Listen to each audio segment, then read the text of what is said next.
EVS का सारा question देखेंगे। Okay, question number 121।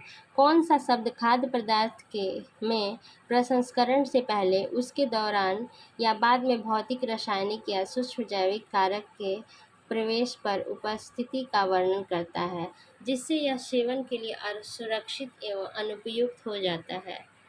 डी, खाद्य संदूषण। 122। अधिगम के किस क्षेत्र का आकलन तब किया जाता है जब शिक्षार्थियों का मूल्यांकन ऐसे कार्यों को करने के आधार पर किया जाता है जिसमें समन्वित शारीरिक गतियों और हस्तकौशल की आवश्यकता होती है? बी, मनोगत्यात्मक क्षेत्र। 123। प्राथमिक स्तर पर पर्यावरण अध्ययन पाठ्यक्रम में सामाजिक और पर्यावरणीय जागरूकता को शामिल करने का मुख्य उद्देश्य क्या है? बी, पर्यावरण का बोध करना और उसे समझना। 124। पर्यावरणीय अध्ययन को एक ऐसा अंतर्विषयक क्षेत्र मानने का मुख्य कारण क्या है जिसके लिए अनेक विषयों के ज्ञान की आवश्यकता होती है? द आंसर इज बी, पर्यावरण जटिल है। 125। सतत और व्यापक मूल्यांकन ढांचे के अंतर्गत निम्नलिखित में से कौन सा एक सह शैक्षिक घटक है? सी, खेल, कला और जीवन कौशल के विकास में भागीदारी। 126। पठारों और ऊंचे इलाकों में आमतौर पर आसपास के निचले इलाकों की तुलना में ठंडी जलवायु क्यों होती है?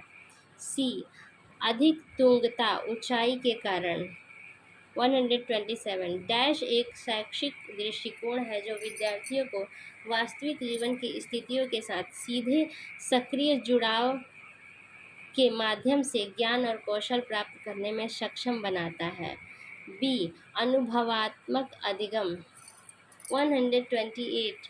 पर्यावरण अध्ययन में गैर बिंदु स्रोत प्रदूषण को बिंदु स्रोत प्रदूषण से सबसे अच्छी तरह से क्या अलग करता है? ए, यह कृषि अपवाह या शहरी तूफानी जल जैसे विषरित स्रोतों से उत्पन्न होता है। 129।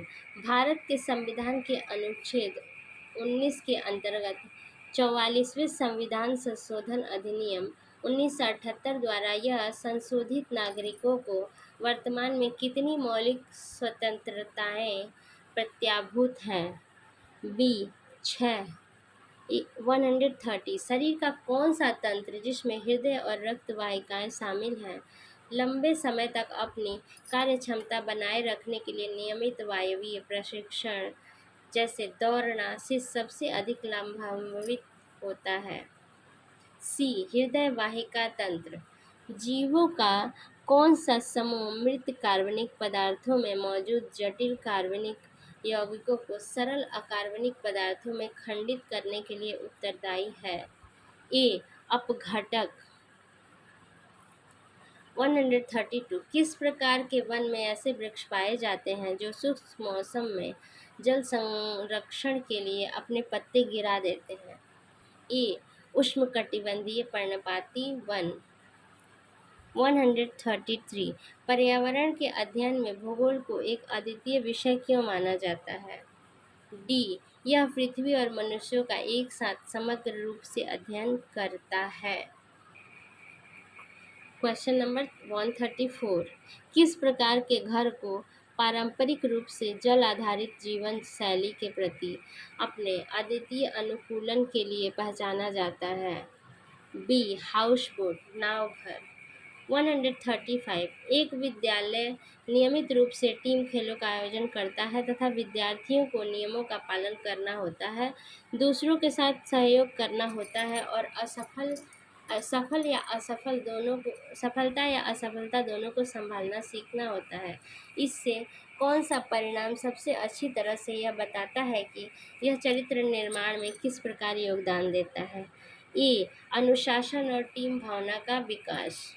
136। अधिगम का कौन सा सिद्धांत इस बात पर जोर देता है कि समझ सबसे अच्छी तरह से अवलोकन, अनुकरण और शिक्षकों तथा मार्गदर्शकों के साथ सक्रिय सहयोग के माध्यम से विकसित होती है। डी, सामाजिक अधिगम सिद्धांत 137। पर्यावरणीय अध्ययन प्राकृतिक जगत के साथ हमारी समझ और अंतर्संबंध को बेहतर बनाने में सहायक होता है। पर्यावरणीय अध्ययन का प्राथमिक महत्व क्या है? बी, पर्यावरण संबंधी मुद्दों और सतत विकास को समझना। 138 सह पाठ्यचर्या गतिविधियों के संदर्भ में कौन सा परिणाम विद्यार्थियों द्वारा पाठ्य पुस्तकों से परे जाकर सीखे गए ज्ञान के अनुप्रयोग को सबसे बेहतर ढंग से दर्शाता है? बी, वास्तविक जीवन की स्थितियों का सामना करना। 139 हेरिटोफिटो जैसे पर्न हॉस्टेल में मुख्य पादप शरीर जीवन चक्र के प्रभाव द्विगुणित अवस्था होती है। इस अवस्था को क्या कहते हैं? ए, जाह्नवीक 140 भारतीय संसदीय प्रणाली में सामूहिक उत्तरदायित्व पर आधारित वह कौन सा साधन है जिसके लोकसभा द्वारा पारित होने पर मंत्रिपरिषद को त्यागपत्र देना पड़ता है? सी, अविश्वास प्रस्ताव। 141 निम्नलिखित में कौन सा मुख्य कारक है जिसके कारण प्रजातियां संकटग्रस्त हो जाती हैं? बी, आवास की हानि। 142 सूखा प्रवण क्षेत्र का एक किसान पानी की बर्बादी को न्यूनतम करना चाहता है और साथ ही यह भी सुनिश्चित करना चाहता है कि फसलों को सीधे उनकी जड़ों में नमी मिले। उसको सिंचाई की कौन सी विधि अपनानी चाहिए? सी, ड्रिप टपकन सिंचाई विधि। क्वेश्चन नंबर 146 किस व्यक्ति के नियमित काम या पेशे के लिए तकनीकी शब्द क्या है जो उसकी आय और आजीविका का मुख्य स्रोत होता है? बी, व्यवसाय। 147 पर्यावरण शिक्षा के अंतर्गत संसाधन संरक्षण और प्रबंधन के शिक्षण का मुख्य उद्देश्य क्या है? ए, प्राकृतिक संसाधनों के सतत उपयोग को सुनिश्चित करना। 144 पंचायती राज व्यवस्था में स्थानीय विकास संबंधी निर्णय गांव, ब्लॉक और जिला स्तरों पर निर्वाचित प्रतिनिधियों द्वारा लिए जाते हैं। यह व्यवस्था क्या दर्शाती है? बी, एक त्रिस्तरीय ग्रामीण शासन संरचना। 149 भारत के संविधान के प्रारूप पर विचार विमर्श के दौरान संविधान सभा के समक्ष लगभग कितने संशोधन प्रस्तुत किए गए थे? बी, 7635।